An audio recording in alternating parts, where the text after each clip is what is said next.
இந்த கருப்பு சட்டைக்காரர்கள் தான் தமிழ்நாட்டின் காவலுக்கு கெட்டிக்காரர்கள். உயிர் பிரியும் காலம் வரை மூத்திரச்சட்டியோடு சுமந்து கொண்டு போராடின தந்தை பெரியாரின் உழைப்பை நாம தொடர்ந்து முன்னெடுக்கணும். இவங்க பவள விழா கொண்டாடுறாங்க, நூற்றாண்டு விழா கொண்டாடுறாங்க, ஆனா இங்க எதுவும் மாறலையே அப்படின்னு கேட்கிறாங்க.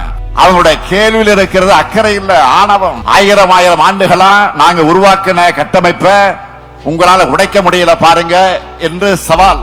இந்த 100 ஆண்டுகள்ல நாம மாற்றத்திற்கான விதைகளை மட்டும் தான் விதைச்சிருக்கிறோம். சிலர் திமுகவை பிடிக்காதுன்னு சொல்லுவாங்க. அதுக்கு பொருள் ஒடுக்கப்பட்ட விட்டு குழந்தைகள் படிக்கிறது பிடிக்காது, இடஒதுக்கீடு பிடிக்காது, சமூக நீதி பிடிக்காது, சமத்துவம் பிடிக்காது, ஒற்றுமையா இருக்கிறது பிடிக்காது, தமிழ் பிடிக்காது, தமிழர்கள் பிடிக்காது. அண்ணாவும் கலைஞரும் சொல்லாதத இந்த ஸ்டாலின் ஏன் செய்கிறான்னு டென்ஷன் ஆகிறாங்க. அவங்களுக்கு எரியட்டுன்னு தான் நான் திரும்ப திராவிட மாடல்னு சொல்லிக்கிட்டே இருக்கிறேன். கொள்கையற்ற அதிமுகவினரால் 10 ஆண்டுகள் பாழாய் போட தமிழ்நாட்டை மக்களின் ஆதரவோடு மீட்டெடுத்து இந்த 4 ஆண்டுகள்ல வளப்படுத்தி இருக்கிறோம். இதை திராவிடத்துக்கு எதிரான பாஜகவும், திராவிடம்னா என்னென்ன தெரியாத திரு பழனிசாமி அவர்களின் அதிமுகவும் தமிழ்நாட்டை நாசப்படுத்த துடிக்கக்கூடிய கூட்டத்தை வேரோடும் வேரடி மண்ணோடு வீழ்த்தணும்.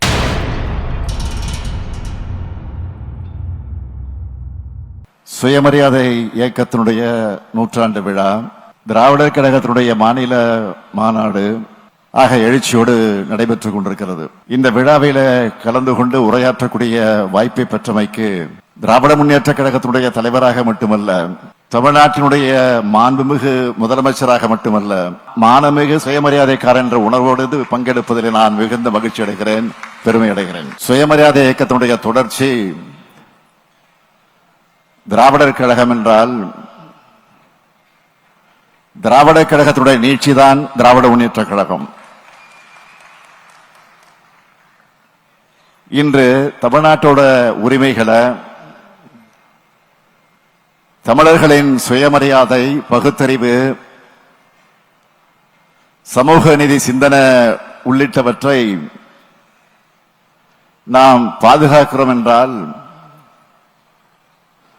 சுயமரியாதை இயக்கம் இந்த மண்ணில் வேர் விட்டதுதான் அதற்கு காரணம்.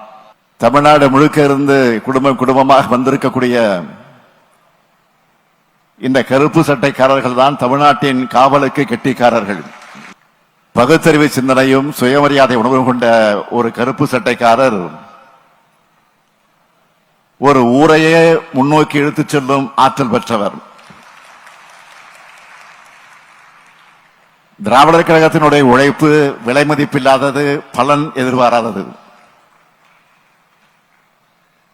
அதனால்தான் பகுத்தறிவுப்பகலன் தந்தை பெரியார் அவர்கள் சொன்னார்கள், மன மகிழ்ச்சி ஒன்றுதான் நான் அடையும் பலன் என்று சொன்னார். அந்த மன மகிழ்ச்சியை மட்டுமே நோக்கமாக கருத்தியல் உறுதியோடு போராட்ட வாழ்வை வாழக்கூடிய திராவிட கழக தோழர் அனைவருக்கும் எனது சல்யூட்.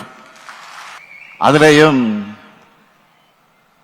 92 வயது இளைஞரா ஓய்வின்றி தமிழ் சமுதாயத்திற்கு வழிகாட்டி கொண்டிருக்கும் தமிழர் தலைவர் மானமிகு ஐயா ஆசிரியர்களுக்கு என்னுடைய வணக்கத்தை தெரிவித்துக் கொள்கிறேன்.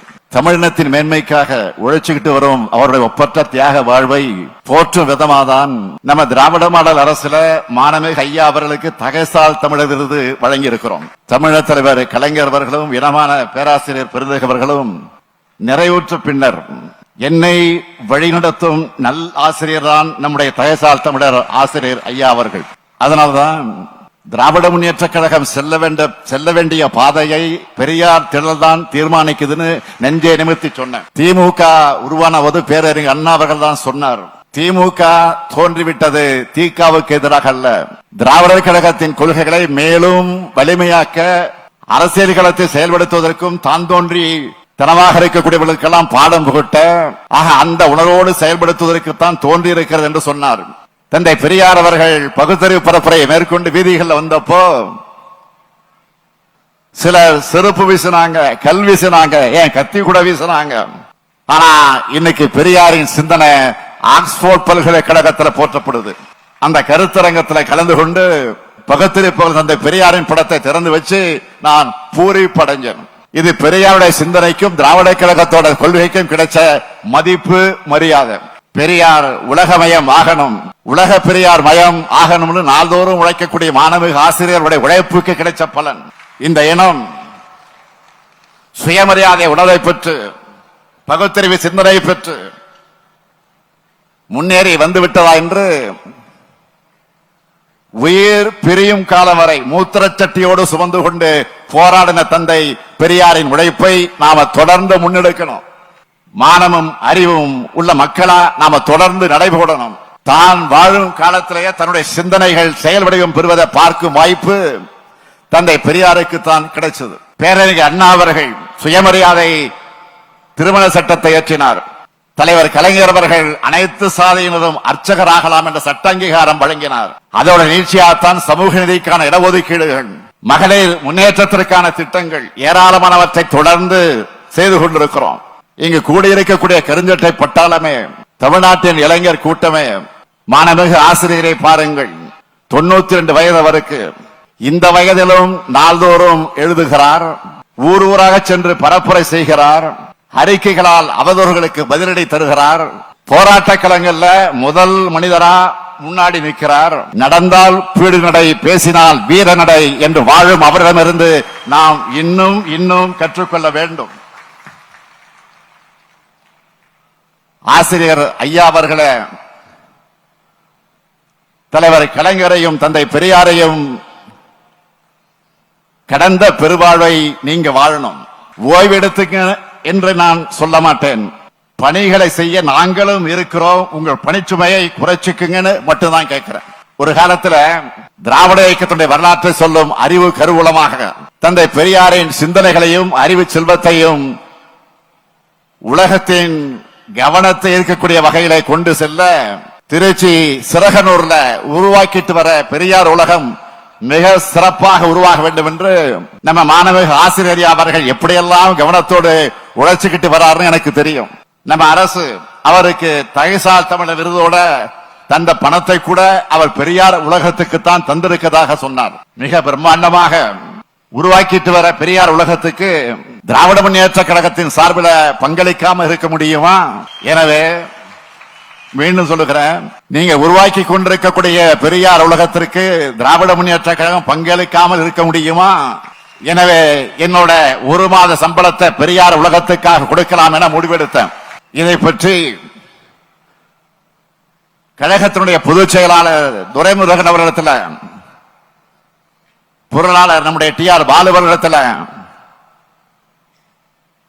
துணை பொதுச் செயலாளர் நம்முடைய ராஜா இடத்துல சொன்னேன்.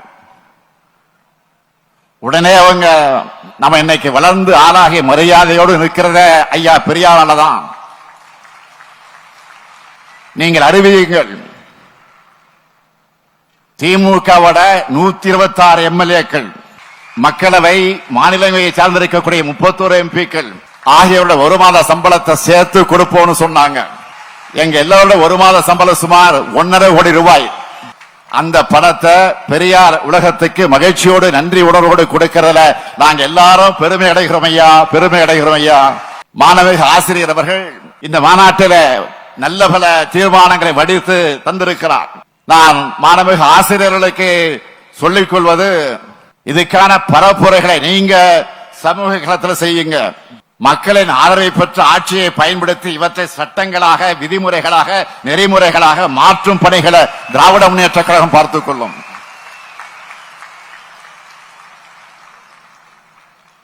இந்த தமிழ் சமூகம் சிந்தனை ரீதியா முன்னோக்கி செல்ல நம்ம திராவிட மாடல் அரசு செய்துள்ள முன்னெடுப்புகளை சிலவற்றை சொல்லணும்னா, அனைத்து சாதியினரும் அர்ச்சகராக ஆணைகள் வழங்கி இருக்கிறோம். சாதி வேறுபாடு மட்டுமல்ல, பால் பேதத்தை உடைத்து பெண்களையும் அர்ச்சகராக்கி இருக்கிறோம். தந்தை பெரியார் பிறந்த நாளையும் புரட்சியாளர் அம்பேத்கர் பிறந்த நாளையும் தமிழ்நாட்டோட முக்கிய நாளாக கருதி உறுதியும் எடுக்குது. ஆதிக்கத்தின் அடையாளமாக இருக்கிற காலனி என்ற சொல்ல அகற்ற வச்சிருக்கிறோம். சாதி பெயராக இருக்கக்கூடிய விடுதிகளை சமூக நீதி விடுதிகளாக மாற்றி இருக்கிறோம். மாண்புமிகு இந்திய பிரதமர் அவர்களை சந்திச்சு சாதி பெயர்களோட இறுதி எடுத்து என்று முடிவடையக்கூடிய மாற்றம் செஞ்சு மக்களுக்கு உரிய மரியாதை கிடைக்க செய்யணும்னு கோரிக்கை வச்சிருக்கிறேன். மனிதர்களுக்கு இடையே இருக்கக்கூடிய வேற்றுமையும் பகவையும் விரட்ட சமூக நீதி, சமத்துவம், சகோதரத்துவம், பகுத்தறிவு, பொது உடைமை, கல்வி உரிமை, அதிகாரி உரிமை ஆகியவை வேண்டும். அப்படிப்பட்ட சமத்துவ சமுதாயத்தை உருவாக்கத்தான் திராவிட மாடல் அரசு பாடுபட்டு கொண்டிருக்கு. இன்னும் சொல்றேன், சிலர் கேட்கிறாங்க, இவங்க பவள விழா கொண்டாடுறாங்க, நூற்றாண்டு விழா கொண்டாடுறாங்க, ஆனா இங்க எதுவும் மாறலையே அப்படின்னு கேட்கிறாங்க. அவங்களுடைய கேள்வியில் இருக்கிறது அக்கறை இல்ல, ஆணவம். ஆயிரம் ஆண்டுகளா நாங்க உருவாக்கின கட்டமைப்ப உங்களால உடைக்க முடியல பாருங்க என்று சவால். அது இங்க கூடியிருக்கக்கூடிய தோழர்களுக்கு, தமிழ்நாட்டு மக்களுக்கும் நான் சொல்லிக் கொள்வது, இந்த 100 ஆண்டுகள்ல நாம மாற்றத்திற்கான விதைகளை மட்டும்தான் விதைச்சிருக்கிறோம். இங்க எதுவுமே மாறக்கூடாதுன்னு நினைக்கிறவங்க எப்படியெல்லாம் என்னவெல்லாம் செய்தி திட்டம் போடுறாங்கன்னு நாட்டில் நடக்கிற செய்திகளை உற்று பாருங்க. தமிழ்நாடு ஏன் தனித்து உயர்ந்து நிற்குதுன்னு புரியும். தந்தை பெரியாருடைய இந்த இயக்கம் முடிஞ்சிடும் நினைச்சாங்க. பேரறிஞர் அண்ணா எழுந்தார், அடுத்த தலைவர் கலைஞர் வந்தார். கலைஞருக்கு பிறகு இந்த இயக்கம் அவ்வளவுதான் என்றார்கள். மக்களின் ஆதரவோடு நான் வந்தேன்.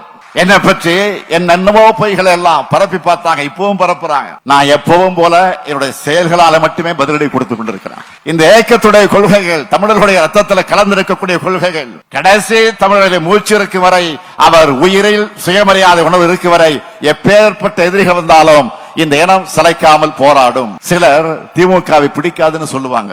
அதுக்கு பொருள், ஒடுக்கப்பட்ட விட்டு குழந்தைகள் படிக்கிறது பிடிக்காது. இந்த இனத்திலிருந்து படிச்சு முன்னேறி IAS IPS வர்றது பிடிக்காது, இடஒதுக்கீடு பிடிக்காது, சமூக நீதி பிடிக்காது, சமத்துவம் பிடிக்காது, சரிசமமா உட்கார்றது பிடிக்காது, எல்லோரும் கோயிலுக்குள் நுழைகிறது பிடிக்காது, அனைத்து சாதிகளும் அர்ச்சகர் ஆகிறது பிடிக்காது, ஒற்றுமையா இருக்கிறது பிடிக்காது, தமிழ் பிடிக்காது, தமிழர்கள் பிடிக்காது, நாம தலை நிமிர்ந்து நடக்கிறது பிடிக்காது. இந்த நூற்றாண்டுகளை கொஞ்சம் நெஞ்சமா நம்ம மக்களுக்கு கிடைச்ச வேகமா கிடைத்திருப்பதை வேகமா பறிக்கணும்னு நினைக்கிறாங்க. சுயமரியாதை இயக்கம் தேடித்தந்த உயர்வை பறிக்கிற சூழ்ச்சி நடந்து கொண்டிருக்கிறது. அறிவியலை பின்னுக்கு தள்ளி பிற்போக்குத்தனங்களையும் ஆதிக்கத்தையும் மீண்டும் நிலைநிறுத்துவதற்கான சூழ்ச்சி நடந்து கொண்டிருக்கிறது. தமிழ்நாட்டை மட்டுமல்ல, இந்திய நாட்டையே ஒரு நூற்றாண்டுக்கு பின்னோக்கி எடுத்து செல்ல நுணுக்கமாகவும் தீவிரமாகவும் முயற்சி நடந்து கொண்டிருக்கிறது. இதையெல்லாம் தடுத்து நிறுத்துகிற அரண் தான் திராவிட மாடல். அதனால்தான் அண்ணாவும் கலைஞரும் சொல்லாதத இந்த ஸ்டாலின் ஏன் செய்கிறான்னு டென்ஷன் ஆகிறாங்க. அவங்களுக்கு எரியட்டுன்னு தான் நான் திரும்ப திரும்ப திராவிட மாடல் சொல்லிக்கிட்டே இருக்கிறேன். அடுத்து திராவிட மாடல் 2.0 சொல்ல போறோம். வரப்போறது அரசியல் தேர்தல் கிடையாது, தமிழினம் தன்னை காத்துக் கொள்ளக்கூடிய சமுதாய தேர்தல். கொள்கையற்ற அதிமுகவினரால் 10 ஆண்டுகள் பாழாய் போட தமிழ்நாட்டை மக்களின் ஆதரவோடு மீட்டெடுத்து இந்த 4 ஆண்டுகள்ல வளப்படுத்தி இருக்கிறோம். வரலாறு காணாத வகையில வளர்ச்சி பாதையில நடைபோட்டுக் கொண்டிருக்கிறோம். இதை திராவிடத்துக்கு எதிரான பாஜகவும், திராவிடம்னா என்னென்ன தெரியாத திரு பழனிசாமி அவர்களின் அதிமுகவும் மீண்டும் கபலீகரம் பண்ணலாம்னு பாக்குறாங்க. தமிழ்நாட்டை நாசப்படுத்த துடிக்கக்கூடிய கூட்டத்தை வேரோடும் வேரடி மண்ணோடு வீழ்த்தணும். அதுக்காகத்தான் கொள்கை தெளிவும் போராட்ட குணமும் செயல் திட்டமும் ஒற்றுமை உணர்வும் மதச்சார்பற்ற முற்போக்கு கூட்டணிக்குத்தான் இருக்கு. எனவே 7வது முறை திராவிட முன்னேற்ற கழகத்தை ஆட்சியில் அமர்த்திட இந்த கூட்டணியின் வெற்றிக்கு நீங்க எல்லாம் துணை நிற்கணும்னு கேட்டுக்கிறேன். தமிழ்நாடு எப்பொழுது மகிழ்ச்சியா வாழும் நிலைமையை உறுதி செய்ய பகுத்தறிவு சிந்தனையும் சுயமரியாதை உணர்வையும் தொடர்ந்து மக்களிடையே விதைத்திட இந்த கருஞ்சட்டை பட்டாளம் உறுதிமொழி எடுக்கும் மாநாடுதான் இந்த சுயமரியாதை இயக்கத்துடைய 100 திராவிட கழக மாநில மாநாடு. தமிழ்நாட்டை தலைகுனிய விடமாட்டேன் என்றும் உறுதி எடுப்போம், வென்று காட்டுவோம். தமிழ்நாடு போராடும், தமிழ்நாடு வெல்லும். விடைபெறுகிறேன். நன்றி, வணக்கம். உங்களுக்கு எவ்வளவு ஒரு இது இருந்தா, மனசுக்குள்ள எந்த ஒரு தைரியம் இருந்தா இந்த அளவுக்கு உங்களால பேச முடியும். ஆனா அப்ப நம்ம சொல்லலாமா தோழர், ரொம்ப கிரிஞ்சா பேசிருக்கீங்க, சும்மா உடான் சுட்டிருக்கீங்க, நல்ல டயலாக் ப்ரிப்பேர் பண்ணிருக்கப்பா, அடிக்கடி இந்த டயலாக் மறந்துருச்சுன்னு சொல்லி ஸ்கிரிப்ட் பேப்பரை பாத்தியா அப்படின்ற மாதிரி நாங்க கேட்கலாமா? இதுல அவரு வேற ஃபர்ஸ்ட் அங்கிள்னு சொல்லிட்டாரு, ஃபைனல் டச்ல தாய் மாமாவா எங்க சார் போனாரு இத்தனை நாள்? 50 வருஷமா அந்த தாய் மாமா எங்க போனாரு? ஒரு தாய் மாமான்னு என்ன பண்ணணும்?